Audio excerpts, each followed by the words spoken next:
नमस्कार दोस्तों, आप सभी लोगों का हमारे ऑफिशियल यूट्यूब चैनल में स्वागत है। मैं हूं श्यामानंद और आइए आज की क्लास में शुरू करते हैं सीटेट मैथ्स पढ़ाई का सीरीज 3। और देखिए इससे पहले आपको सीरीज 2 और सीरीज 1 भी पूरा करा दिए थे और आज की सीरीज में कुछ इम्पॉर्टेंट क्वेश्चन देखेंगे। देखिए कुछ क्वेश्चन जो सीटेट के एग्ज़ाम में आए हुए हैं और कुछ क्वेश्चन जो ऐसे भी कॉमनली हर छात्र को के समझ में आना चाहिए और सबको अपनी समझ को बढ़ाने का प्रयास करना चाहिए। ऐसे से कुछ क्वेश्चनों को इसमें रखे हैं और देखिए एक एक क्वेश्चन को पूरा बारीकी से समझते चलिए और यदि क्वेश्चन को बारीकी से समझ गए तो जितना भी क्वेश्चन आता है सीटेट का वो आसानी से कर देंगे पेडागॉजी का। एक बात और याद रखिएगा, जो होता है ये सीटेट में आता है पेडागॉजी, ये केबीएस दिल्ली के एग्ज़ामों में और केंद्रीय में, जैसे केबीएस में नवोदय के एग्जाम में हर जगह ये आता है। ऐसा में हम मत सोचिएगा कि इसका यूज नहीं है, हर जगह यूज है। और जैसे भी थोड़ा सा अपनी समझ को बढ़ाएंगे पेडागॉजी में तो वो केवल एक ही सब्जेक्ट में नहीं काम करेगा बल्कि हर सब्जेक्टों में काम करता है। तो इसीलिए थोड़ा सा ध्यान दीजिएगा बारीकी से। हाँ देखते हैं, देखिए शुरू करते हैं क्वेश्चन फर्स्ट पहला। देखिए क्वेश्चन को बारीकी से समझते चलिए और एक एक ऑप्शन को भी ध्यान से देखिएगा और अपने से अपनी समझ को बढ़ाने का प्रयास करिए कि यदि आप एक शिक्षक हैं तो बच्चों को कैसे पढ़ाएंगे मैथ्स। देखिए एक अध्यापक को विद्यार्थियों के साथ अच्छा संबंध स्थापित करने के लिए, देखिए यदि आप एक टीचर हैं, आपसे कहा जाए कि आप अपने विद्यार्थियों के साथ अच्छा संबंध स्थापित करें तो उसके लिए क्या करना चाहिए। देखिए बच्चों की सराहना करनी चाहिए, बच्चों को प्यार देना चाहिए, बच्चों पर व्यक्तिगत ध्यान देना चाहिए, बच्चों का कार्य करना चाहिए। अब देखिए ऑप्शन से तो ऑटोमेटिक समझ में आ जाएगा कि यदि आप एक टीचर हैं तो देखिए बच्चों को प्यार देना चाहिए। ये तो मान लीजिए ऑप्शन ठीक ठाक है, लेकिन एकदम ये कुछ हद तक सही नहीं है क्योंकि ये व्यक्तिगत भी हो सकता है प्रेम, तो ये तो एकदम गलत है। अब देखते हैं व्यक्तिगत ध्यान देना चाहिए, ये भी एकदम गलत है क्योंकि इंडिविजुअल ऐसा आपको नहीं करना चाहिए। यदि क्लास में आपके 30 बच्चे हैं, 40 बच्चे हैं तो आप किसी एक बच्चे को व्यक्तिगत ध्यान देंगे तो वो एक अध्यापक की सार्वभौमिकता है नहीं। आपको करना क्या है, सभी बच्चों को एक साथ देखना है, इंक्लूसिव एजुकेशन। तो ये भी गलत हो जाएगा। बच्चों को होमवर्क या फिर ऐसा कोई कार्य देना करना चाहिए, उनका जो कार्य है वो करना चाहिए, ये भी गलत है। ऑप्शन इसका क्या होगा, ऑप्शन इसका फर्स्ट सही होगा। देखिए सराहना का मतलब समझिए उत्साहित करना, उनको किसी कार्य के लिए उत्साहित करना, उनके अंदर जोश भरना, उनके अंदर कुछ करने की उनको समय समय पर उत्साहित करना, ये होता है सराहना करना। तो ऑप्शन इसका ए सही होगा। आगे देखते हैं, क्वेश्चन नंबर सेकंड है। देखिए गणित ज्ञान का निश्चित एवं ठोस आधार होता है, इस कथन से यह निष्कर्ष निकलता है कि गणित, देखिए जो गणित है ना, ज्ञान का निश्चित एवं ठोस आधार होता है। तो देखिए इससे क्या निकलता है निष्कर्ष, यह गणित कठिन विषय है, यह अलंकारिक विषय है, तार्किक विषय है और आलोचनात्मक विषय है। तो अभी ये इसे जो सेकंड सीरीज मेरी आई थी उसमें आपको पूरा विस्तार से भी समझाए थे कि जो होता है ना मैथ, वो एक सब्जेक्ट कैसा है। देखिए 2 सब्जेक्ट होता है, एक होता है रीजनिंग, एक होता है मैथ। तो रीजनिंग भी किसका पार्ट होता है, मैथ्स का ही, याद रखिएगा। और किसी बच्चों को सिखाना है मैथ तो आप जितना उनसे अभ्यास करवाएंगे उतना वो सीखेंगे।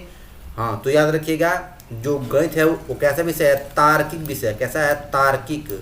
ऑप्शन इसका बी से हो जाएगा। तार्किक को क्या बोलते हैं, रीजनिंग, जिस पर बच्चे को अपना विचार प्रस्तुत करता हो, तर्क देता हो।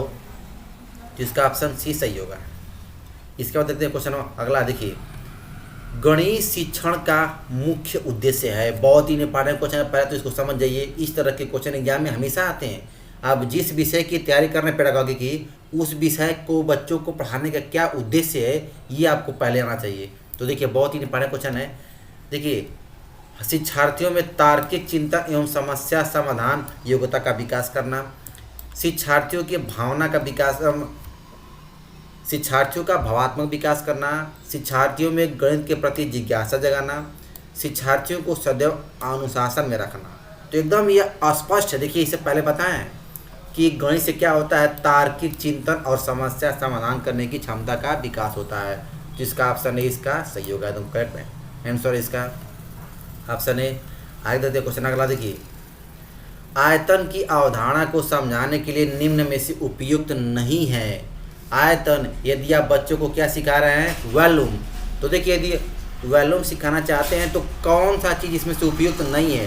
तो याद रखिएगा, यदि सिखाना है बच्चों को आयतन के बारे में तो जो हमको समागे चाहिए वो कैसा होना चाहिए, 3D, मतलब ऐसी आकृति जिसकी 3 विमाएँ हो, 3 डायमेंशनल।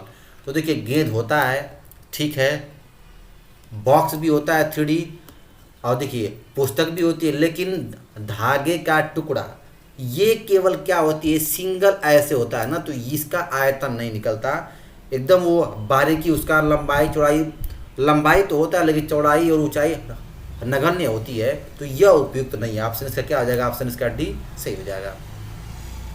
देखिए इसके बाद देखते हैं क्वेश्चन अगला है, गणित शिक्षण की विधि है। देखिए गणित शिक्षण की कौन सी विधि है, विश्लेषण विधि, प्रोजेक्ट विधि, आगमन निगम विधि, प्रश्न विधि। तो ऑप्शन से क्या से हो जाएगा, ऑप्शन इसका सी सही होगा। आगमन और निगमन बहुत ही इंपॉर्टेंट विधियाँ होती हैं गणित की।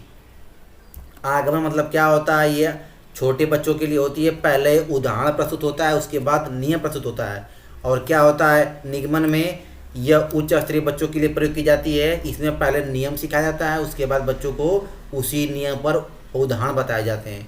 तो इस बात को ध्यान में सेट रखिएगा। आगे देखते हैं क्वेश्चन अगला देखिए, क्रियात्मक गणित महत्वपूर्ण है क्योंकि इससे प्रत्यक्ष अनुभव की प्राप्ति होती है, इससे अवधारणाएं स्पष्ट एवं अस्थायी हो जाती हैं, इसे बच्चा स्वयं करके सीखता है। उपरोक्त से देखिए क्रियात्मक गणित में ना तो प्रत्यक्ष अनुभव की प्राप्ति भी होती है, अवधारणा भी स्पष्ट होता है और बच्चा स्वयं करके सीखता है। लर्निंग बाय डूइंग और लर्निंग बाय सेल्फ डूइंग, मतलब खुद से करके सीखना, तो ये भी एकदम अच्छा कारक होता है। तो ऑप्शन इसका डी से हो जाएगा, उपरोक्त सभी हो जाएगा, ऑप्शन इसका डी सही है। आगे देखते हैं क्वेश्चन अगला देखिए, हाँ, एक छात्र लिखता है, देखिए थोड़ा सा क्वेश्चन ये बहुत बड़ा है, 15 ग्राम बटे 20 ग्राम बराबर 3/4 ग्राम, 15 बटे 15 बराबर 1000 ग्राम, सॉरी 15 kg बटे 15 ग्राम है। देखिए इससे पता चलता है कि छात्र, आप सब ध्यान से पढ़ते हैं, को मात्रकों एवं उनके रूपांतरण का अच्छा ज्ञान रखता है। छात्र को मात्रकों का ज्ञान एवं मात्रों के रूपांतरण और भिन्नों की संकल्पना से भी परिचित है, परंतु यह ध्यान नहीं है कि वह अनुपात का कोई, हाँ देखिए, को छात्र को मात्रकों का ज्ञान है एवं मात्रकों के रूपांतरण और भिन्नों की संकल्पना से भी परिचित है, परंतु यह ध्यान नहीं है कि अनुपात का कोई मात्रक नहीं होता है। हाँ देखिए, अनुपात के साथ मात्रक लेकिन सदैव लेखन संबंधी त्रुटि करता है, उपरोक्त सभी। तो देखिए यदि ऑप्शन की बात करना तो यदि देखिए मात्रा कट जाएगा, यहाँ भी कट जाएगा, लेकिन यहाँ पर ग्राम लिख दिया, यहाँ पर तो ये पूरा कट जाएगा।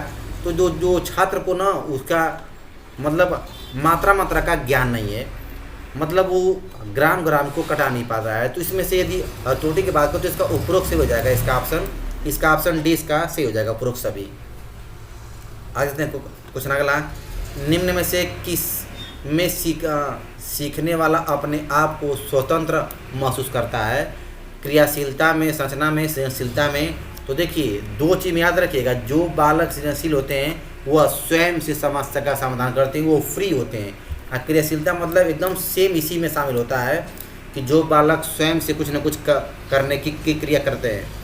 तो ऑप्शन इसका डी से हो जाएगा, ए और बी। क्वेश्चन देखते हैं अगला, स्वयं सीखने की विधि को कहते हैं, देखिए स्वयं सीखने की विधि को क्या बोलते हैं, अन्वेषण विधि, याद रखिएगा। और ये सीखने की नवीनतम विधि भी होती है। व्याख्यान विधि किसमें प्रयोग होती है, हिंदी के पेडागॉजी में। विश्लेषण विधि किसमें प्रयोग होती है, हिंदी में ही। खेल विधि हर जगह प्रयोग होती है, हर विषय में प्रयोग होती है, इस बात को ध्यान में रखिएगा। देखते हैं क्वेश्चन अगला है, देखिए एक डिब्बा खुलने पर कैसा दिखेगा और किन आकृतियों के मोड़ने पर डिब्बा नहीं बनेगा, इन गतिविधियों से। देखिए एक डिब्बा को खोला जाए तो कैसा दिखेगा और उनकी आकृतियों को मोड़ने पर डिब्बा नहीं बनेगा।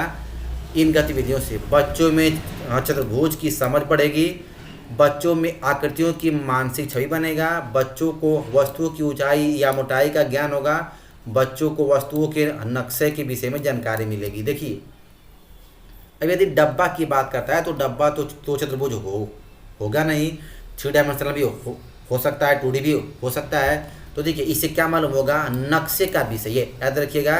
देखिए ऊंचाई मोटाई की तो बात चलेगा, उसमें लंबाई भी तो रहना चाहिए। तो ऑप्शन इसका सी तो गलत हो जाएगा। हाँ, ऑप्शन इसका क्या सही होगा, ऑप्शन इसका डी सही होगा। देखिए हाँ आगे देखिए क्वेश्चन अगला है। देखिए निदानात्मक परीक्षण महत्वपूर्ण। देखिए निदानात्मक परीक्षण और उपचारात्मक 2 तरह का होता है, रिमेडियल और हाँ एक होता है रिमेडियल, एक होता है निदानात्मक, डायग्नोस्टिक होता है शायद, हाँ दोनों की अंग्रेजी होती है। अब देखते हैं उपचारात्मक शिक्षण में यहाँ भी प्रयोग होता है, निदान करना, समस्या का निदान करना, पहले जानना फिर उसका निदान करना। द परामर्श एवं निर्देशन में यहाँ भी होता है, शिक्षण में होता है। तो ऑप्शन क्या हो जाएगा, इसका ऑप्शन डी से हो जाएगा, उपरोक्त सभी। आगे देखिए क्वेश्चन अगला है, सामान्य से विशिष्ट की ओर शिक्षण सूत्र लागू होता है, किसमें होता है, आगमन विधि में। एकदम क्लियर है, ये आगमन विधि में होता है। अब विशिष्ट से सामान्य की ओर बोल देगा तो किसमें हो जाएगा, निगमन विधि में हो जाएगा। इसका ऑप्शन बी सही होगा। देख देंगे हाँ आगे देखिए, निम्नलिखित कथनों पर विचार कीजिए। देखिए विद्यार्थी सरल, क्वेश्चन थोड़ा सा बड़ा लंबा हो जा रहा है, इसको थोड़ा छोट कर लेते हैं। देखिए हाँ देखिए, विद्यार्थी कथनों पर विचार कीजिए। विद्यार्थी सरल अवलोकन द्वारा वस्तुओं को सत्यापित करते हैं। विद्यार्थी लंबाई मापने के लिए मानक इकाई का प्रयोग करते हैं। विद्यार्थी लंबाई मापने के लिए मानक इकाई का प्रयोग करते हैं। विद्यार्थी मैट्रिक इकाइयों के बीच संबंध को समझते हैं। उपर्युक्त क्रम किस अवधारणाओं से संबंधित है। देखिए लंबाई मापने के लिए मापन का प्रयोग करते हैं, मैट्रिक इकाइयों के बीच में संबंध रखते हैं। देखिए तो ये किससे संबंधित है, तो याद रखिएगा। देखिए सरल अवलोकन वस्तुओं का ना, तो याद रखिएगा ये। देखिए इसमें लंबाई भी आ जाएगा, मैट्रिक इकाई मतलब लंबाई, चौड़ाई और ऊंचाई तीनों आ जाएंगे। तो किसके बारे में मैं बात कर रहे हैं, आयतन के बारे में, वॉल्यूम के बारे में। ऑप्शन इसका डी से हो जाएगा।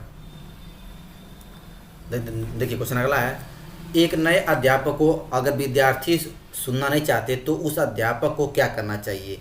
यदि कोई टीचर आप नए किसी कक्षा में प्रवेश किए हैं तो आपको विद्यार्थी अवॉइड कर रहे हैं, तो देखिए तो आप क्या करेंगे, तो प्रधानाचार्य को बताना चाहिए, विद्यार्थियों को दंड देना चाहिए, कुछ ऐसा शुरू करना चाहिए जिससे विद्यार्थियों की रुचि बढ़े। उपरोक्त में से कुछ नहीं। ऐसे एकदम क्लियर है कि ऑप्शन इसका सी सही होगा कि आप कुछ ऐसा एक्टिविटी शुरू करिए जिससे क्या हो, बच्चों के अंदर हाँ क्या उत्पन्न हो, रुचि उत्पन्न हो।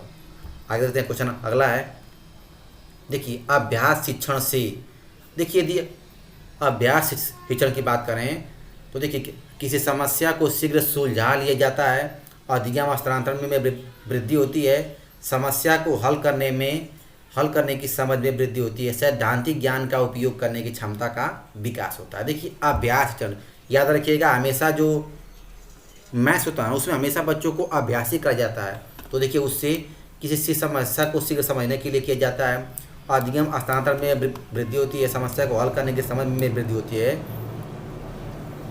देखिए सैद्धांतिक ज्ञान का उपयोग करने की क्षमता का विकास होता है। याद रखिए यदि बार बार कोई अभ्यास करता है तो उससे जो निकल के आता है वो क्या होता है, सैद्धांतिक होता है। यदि ऑप्शन इसका पकड़ेंगे ना तो अधिकांश बच्चे इसका ऑप्शन 80 भी सही कर देंगे, तो ये भी गलत। देखिए पहले ध्यान से देखिएगा, सबसे सुटेबल ऑप्शन इसका क्या सही होगा, इसका ऑप्शन डी। देखिए जो साइंटिस्ट होते हैं वो करते क्या है, बार बार किसी एक चीज़ पर अभ्यास करेंगे, अभ्यास करने के बाद ही एक सिद्धांत प्रस्तुत करते हैं, एक सैद्धांतिक मुद्दे पर पहुंचते हैं। तो ऑप्शन इसका डी सही होगा। तो ये आपका आज का सेशन पूरा समाप्त हो गया। और फिर इसके बाद एक अगली सीरीज आएगी, सीरीज 4। तो हाँ एक आप उससे रिक्वेस्ट भी है कि चैनल को सब्सक्राइब करते जाइए और वीडियो को अधिक से अधिक लोगों के पास शेयर करें। कोई कमेंट नहीं करता है, कोई लाइक नहीं करता है, कम से कम वीडियो को देखें तो उसको लाइक जरूर करें। और वीडियो को और भी सारे ग्रुपों में जितने भी आप लोगों के मित्र हैं सबको शेयर करते चलें। देखिए एक एक कंटेंट को मतलब ध्यान से समझते चलेंगे तो इस बात की एकदम गारंटी देते हैं कि मतलब क्वेश्चन एग्जाम में गलत नहीं होगा। थैंक्स।